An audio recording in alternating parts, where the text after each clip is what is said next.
A what-if game that we don't want to play, but we have to right now. You are Locked On Cubs, your daily Chicago Cubs podcast. Part of the Locked On Podcast Network, your team every day.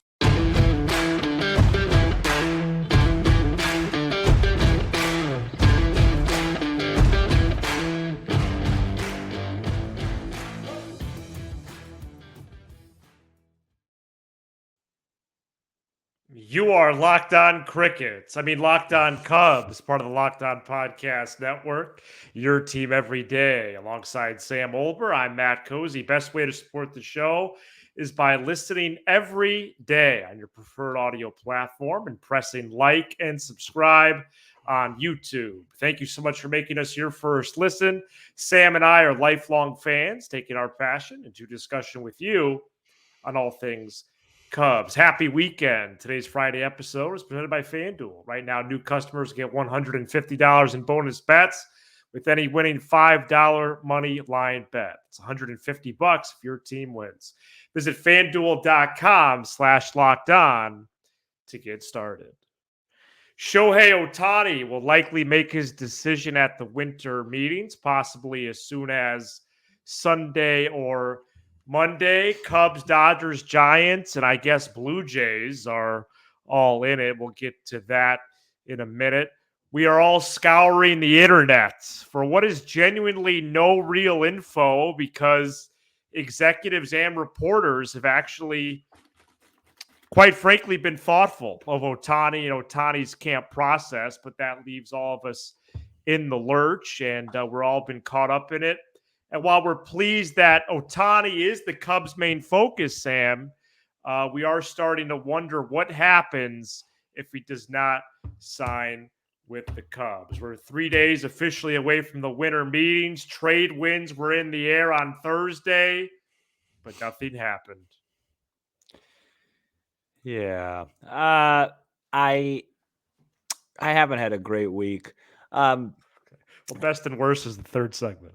I was doing my work. guess. I was doing my work today, and I saw Bruce Levine tweet out that, he confirmed that the Cubs are in talks with Glasnow. And I've seen Bruce do that, and then a few hours later, the deal dropped. So I started 20 minutes later. Yeah, I started to think that was going to happen on Thursday, and as we sit here at about 8:35 Central Standard, it is, as you said, crickets. You could hear a pin drop right now on the hot stove. It's cold. So the cold stove, yeah. As far as Ohtani goes, look, one guy came out and said it's between the Blue Jays and Dodgers, even though the Cubs made an offer. So that had some, that's had ways. Look, to answer your question, what if the Cubs don't sign Ohtani? Well, there's a lot of answers to that. Their plan B, it doesn't look like now, Soto and the Yankees and Mariners, you're hearing that. I really don't think Yamamoto and the Cubs make a ton of sense. I personally, and I know that this is maybe an unpopular opinion, I don't like handing 200 plus M's out to pitchers. There's just such a high injury risk these days with Tommy John. I think the recipe to success in 2024 in baseball is building pitching within for the most part, or trading for it on a short deal like a Glasnow. John Lester was an exception to the rule because he was a horse that stayed healthy every single year. Yeah. So, I mean, don't be wrong. If they get Yamamoto, I'll be ecstatic. I just don't think that's how Jed's thinking. I really don't know the answer. What if? Do you trade for a Pete Alonso? Do you go in the Soto realm? Do you reconvene and maybe renegotiate with Bellinger and hope that he's starting to make a little bit of sense of his time instead of asking, trying to get paid like he's Willie Mays? I don't know. But it's not something I like to think about. I don't want to think about these negative thoughts. Yeah. But we have to. I did kind of I did kind of come to one major realization in the last 24 hours after rewatching our show on Wednesday. And, this might get cut out of the show and you might get upset at me for it, but, because everybody's on edge a little bit, I just want to say officially, I really think you look better with a beard. Really? Yeah. And I just want to say it. I don't really think it's that close. Go ahead. especially when you groom it, dude. Wow. Yeah, I know you I took a picture appreciate that. I took a picture of it a couple Saturdays ago. I might make it my background. Oh boy, I don't know if I could continue with this program. No, listen, here's what I want you to do. Here's what I want your next thoughts to be. Okay. I've had a rough week. I am down. Cheer me up about my Cubs. Tell me what give me some positives. Wow. So that's going to be a little bit of a challenge for me. Okay. I don't have good news on Juan Soto and Pete Alonso. Okay, and I have facts to back it up.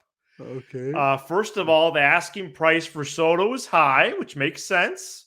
AJ Preller has earned that right. And if there's any GM that can figure out a weird budget situation and keep a star player, I think it's him. So everyone thinks he's going to be traded. I don't think he's like for sure going to be traded. It makes sense, but maybe there's a percent that he could be kept. And the Yankees have high interest. Soto is a high interest player for them. They've exchanged names multiple times. I think Soto's out for the Cubs. And well, great. Let me get to the next player. That's Peter Alonso. Well, let's just add that he also has made it public he doesn't want to sign an extension with anybody. And why would Scott Boras want Soto to not reach free agency a year from now? Okay. Pete Alonso has 1 year left on his deal. He's also a Boras client. He once slept on Kaz's kitchen floor on an air mattress when he got called up for the Double-A playoffs. And we haven't heard much on him in a while. Not since early October, Sam. He was the first big player connected to the Cubs way back then. And at the time, it was as a pairing with Cody Bellinger. And the Mets have pretty much come out, David Stearns, and said, Alonso isn't going anywhere. So he's out. Then we go to Cody Bellinger, who the Blue Jays, the Giants, the Red Sox, the Yankees all have been connected to. And his ask is $250 million, which the Giants or Blue Jays might pay if they lose out on Ohtani. So he might be out. So then I give you these names. We got Rhys Hoskins, Matt Chapman, Teoscar Hernandez, Mitch Garver, Kevin Kiermaier. That is the offensive cupboard on the free agent market. Did you not understand what I asked you to do? Or so I wanted you to cheer me up. I haven't. I don't have that. I'm sorry. All right. Well, Cubs have a lot of needs. They won't likely get them all done this offseason. Obviously, Ohtani changes everything. And him plus a Glasnow plus one other plus player would be incredibly exciting. But I have to say that after Ohtani, given the Soto, Alonso, Bellinger markets, again, I'm not saying that the Cubs couldn't get one of those three dudes, given the pivot from Ohtani. However, reading the tea leaves and the reports, it does look a bit grim. Well, I got some good news. But maybe they come out of nowhere. Maybe they do a deal with Cleveland for Ramirez and Bieber. Yeah, I'm not holding out the throwing in the white towel just yet at all. I'm just saying today was a little bit of a humbling day, and to be honest, this week overall, on and off the field, wasn't great. So, I would just like to say that the Bulls are within 2 against the Bucks, and they're trying to get to 6 and 14. Is it true they've won like 5 games all year? Yeah, no, they're one of the biggest debacles in the city, and that's saying a lot when you go to 35th. When you go to 35th and Shields, and then you go to the lakefront. And the lakefront, right? What's that noise? What's that noise in the background? Oh, sorry, I'm. No, that was totally my fault. You're fidgeting. I'm fidgeting. I'm nervous. Okay. Well, sorry about that. I think the Cubs are going to. So here, I will shift the focus. I think the Cubs will have a new starting pitcher by the time you press record Sunday evening. And I think that's going to be Tyler Glasnow.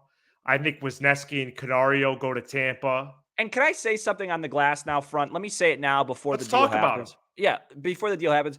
Guys, the comments, you can't have everything perfect when you make a deal. Yes, he has a lot of injury history. That's why the 1 year part of his deal is appealing. You're not making a 5-year investment in him. Right. He knows he needs to stay healthy in 2024. He wants to get paid. It's a calculated risk. You want to make the postseason and beyond in 2024. It's a match made in heaven. You're going to have to give up a couple of guys for him. But if he could make 25 starts, he made 21 last year. If he could elevate that to 25, he will be at worst your second best starter, and at worst a fringe all-star pitcher, and that's at worst. This is a stud guy. He's going to add a ton of stuff to your rotation, a ton of strikeouts to your team. You could potentially go into a 6-man rotation to take pressure off of his arm and Steele's arm, because don't forget Steele missed 3 starts with forearm issues last year as well, and the forearm and the elbow are not far off. So you want to be very careful with things like that. But the whole value of Glasnow is that you're only going for it for 1 year. It's kind of like what you did with Bellinger. If he balls out, you're not going to be able to re-sign him anyway. So you just want him to come and contribute in 2024 because you have a need there before Cade Horton is ready to take those reins. And so that's why you make that deal. It makes all the sense. I hope they make it. And hopefully Sunday night into Monday, I'm here telling you about it. Yeah, 100%. And it is a clear fit. It's an enticing fit. It's nice that they're in active talks as we speak. It's good to get a local reporter on that for as much it has been quiet since the afternoon after the Bruce Levine report. It's good to get a local confirmation, even though the Morosi did report that last weekend now, and time has elapsed. I think that does instill some confidence so that the Cubs are going to acquire a starter, and it could very likely be Glasnow. And until Ohtani agrees to terms with another club, I still have the Ohtani lenses on. And that's why, in terms of cost to the Rays, I'm not bugged by it.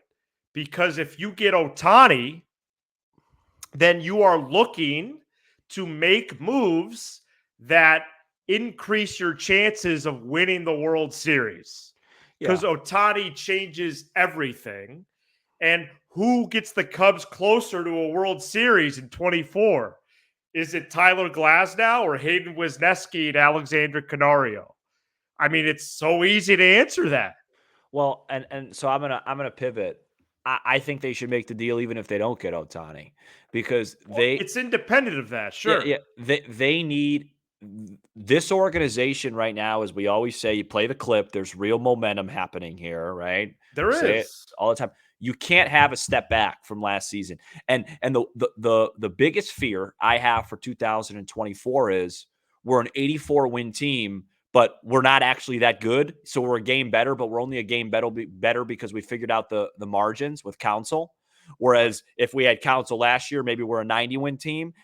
This needs to have the talent that it did last year at bare minimum, and then let Counsell get you to the postseason at bare minimum. At bare minimum, this team has to be playing postseason baseball in 2024. The fans, all the reaction to my Jed Hoyer video on Monday was very fair. Agree with you, Sam. Great stuff, but need to see it on the field. But it's time now. Okay, it's time. Let's go. They need momentum in 2024. So even if they don't get Ohtani, they can't just be like, well, we went for Shohei. Now we're going to go for it in 2025. We're just going to have a 500 team next year. That will frustrate a lot of fans, and rightfully so. Yeah, and there still is a path to making some of these improvements, whether it's Glasnow or Hoskins or making a trade. Maybe the Bellinger price comes down. He makes a return well after, or well into the new year prior to spring camp opening. So, it has been I really even just feel like the last day or two, it's been more of a trip than it has been. I do think restlessness has kicked in a major way for multiple fan bases.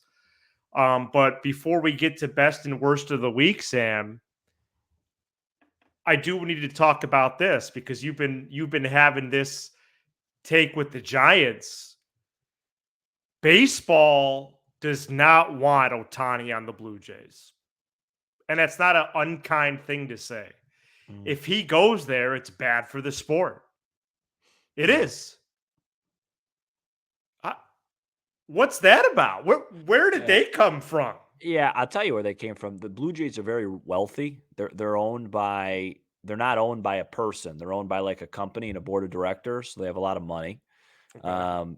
And they're good. I mean, they are a good team. I mean, they are better as it stands right now. They are a better team than the Cubs. Yeah. They have Bo Bichette, Vlad Guerrero, 90-win team last year, made the postseason. So that's it. I mean, they're Okay. rich. I mean, look, I agree with you. I don't think it's the same thing as the Giants. So, like, I think if he goes to the Blue Jays, they're going to be really, really good. Yeah. I don't think it's You're great. right. I'd rather see him in a bigger market with the Cubs or Boston or something like that. I think that's best for the sport. But at least if he were to go to Toronto, I could understand from his perspective. He thinks he's winning. It's not like going back to the Angels or going to the Giants. Mhm. It's an upgrade from those teams. But yeah, the Blue Jays have a lot of money. I think I could be wrong on that, but if I'm pretty sure the Blue Jays are owned by like a larger company, board of directors. They're probably as an organization worth more money than even like a Steve Cohen led team because it's just multiple guys. Got it. So. All right. And, Well, and girls. I don't know who owns them. I just know it's multiple people. we're keeping tabs on everything, folks. We have content plans ready for next week. When moves happen, live shows at prime time slots at night. But between now and when we talk to you next with Sam Solo on Monday, if something does break, we'll break in as well.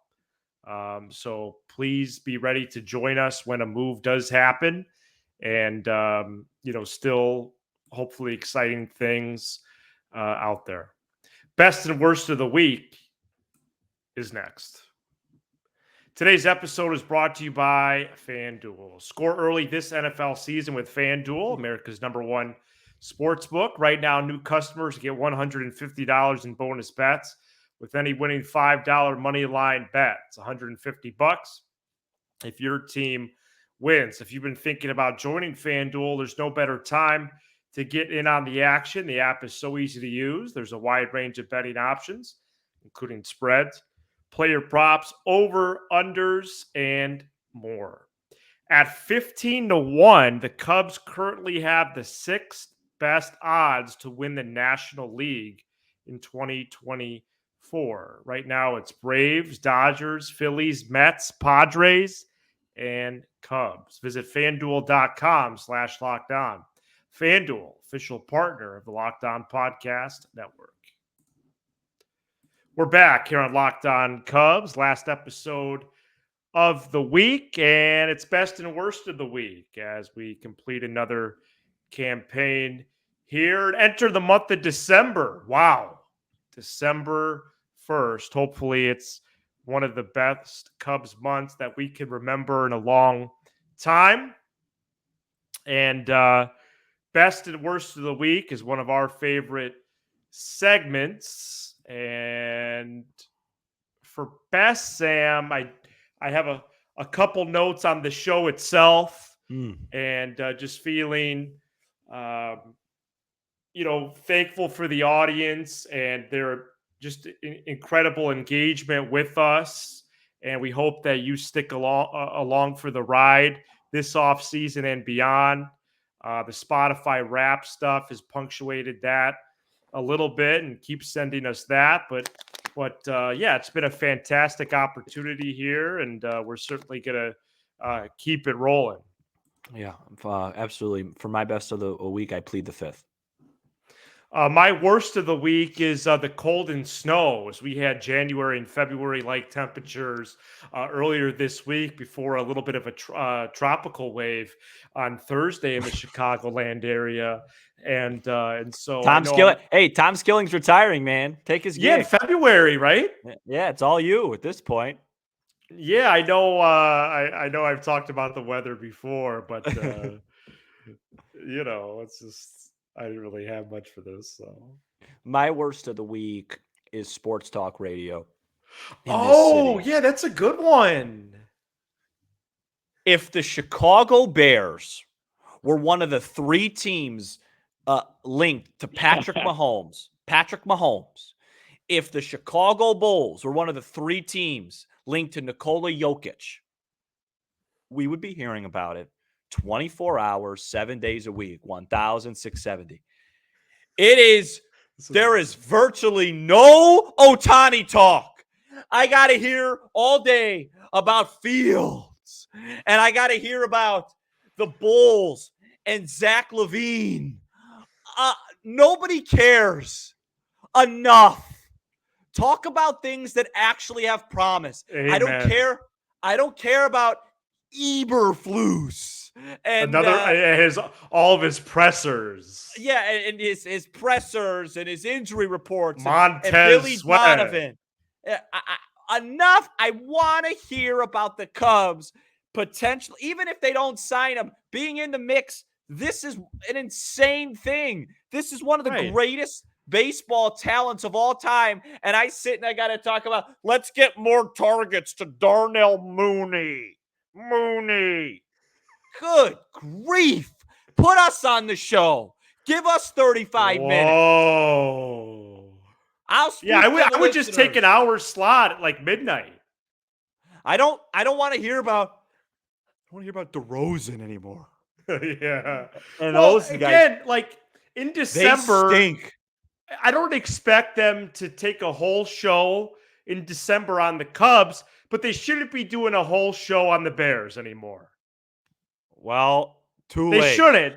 They should include other people, other sports. Let me tell you right now. It's all the same hosts, too. Let me tell you who's out there right now for the Bulls. I have it right in front of me, the game cast. Well, it's the same team they've had this whole time, right? No, it's worse. Javon Carter, Andre Drummond, some guy named Phillips. With all due respect, I don't know who that is. Colby White and Torrey Craig. Okay? I don't think that's horrific. I don't know if that team beats Champaign-Urbana, dude. And then I have to hear about the Bears with the number 1 pick for the second year in a row. And every day it's going to be Caleb Williams is for 30 touchdowns. Talk about Glasnow. Talk about Jed. Talk about a team that's actually heading in a promising direction, that actually jumped up 10 wins last year and has shown promise and hired the best manager in the sport and has the expectation to win their division next year. Not these same boring. And that's the other thing. They're not only are they bad, Matt, but they're boring. The Monday night game against the Bears was the greatest substitute of melatonin there is on the open market. If you ran out of melatonin or some sort of sleeping, facilitator, just play the tape. Play the tape of that. What a snore fest!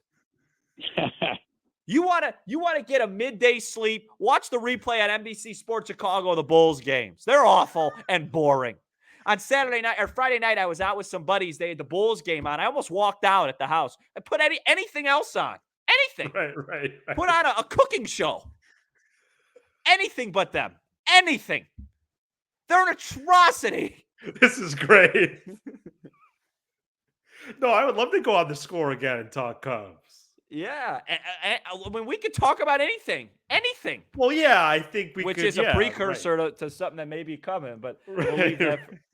I mean, we could talk about trees. And since when do stations cite college stats? This morning on 1000, I had to hear about Caleb Williams' stats. Since when do we do that? I know the great Nick Cozy will be mad at me for saying this because he listens to the same radio station every day on his way to work for basically since he's had a car. I'm starting to really think I might just go to FM radio or maybe like some sort of Spotify playlist. Well, in the mornings I do FM. Oh, you do? And it's all the other times I do AM. And by the way, now that it's December 1st on Friday, it's fine. But they've been playing Christmas music on 93.9 since November. Maybe. Yeah, I've changed my tune on that a bit. Maybe wait until after Thanksgiving. I'd like to still hear a little oldies, maybe a little Michael Jackson, something good. You know, You don't need your coffee when you have Light FM. November 7th, you don't need to be hearing Christmas music. Just my take. Just mine. I disagree with that. So. December 1st. Boom. So today. Yeah. Friday, December 1st, you switch into Christmas music mode on the radio stations if you want. But November 4th, I was driving around on my birthday listening to Christmas music. It was like 70 degrees. Rocking around the Christmas tree. We don't want to get copyrighted. Right. Okay. That's a good call, man. Thank you so much. That's for why checking out That's why you're Scorsese and I'm De Niro. this edition of Locked On Cubs. Just with about $500 million less dollars. 20 to 30 minutes, and we'll give you all things Cubs with a laugh or two along We the didn't way. make Casino, but go Cubs. These off-season shows have been a blast. Be sure to hit subscribe on YouTube and smash the like button for the algorithm. And shout out to the audio peeps, Apple, Spotify, Sirius XM, and more. Winter meetings start Monday. He's Sam Olber. I'm Matt Cozy. This is Locked On Cubs.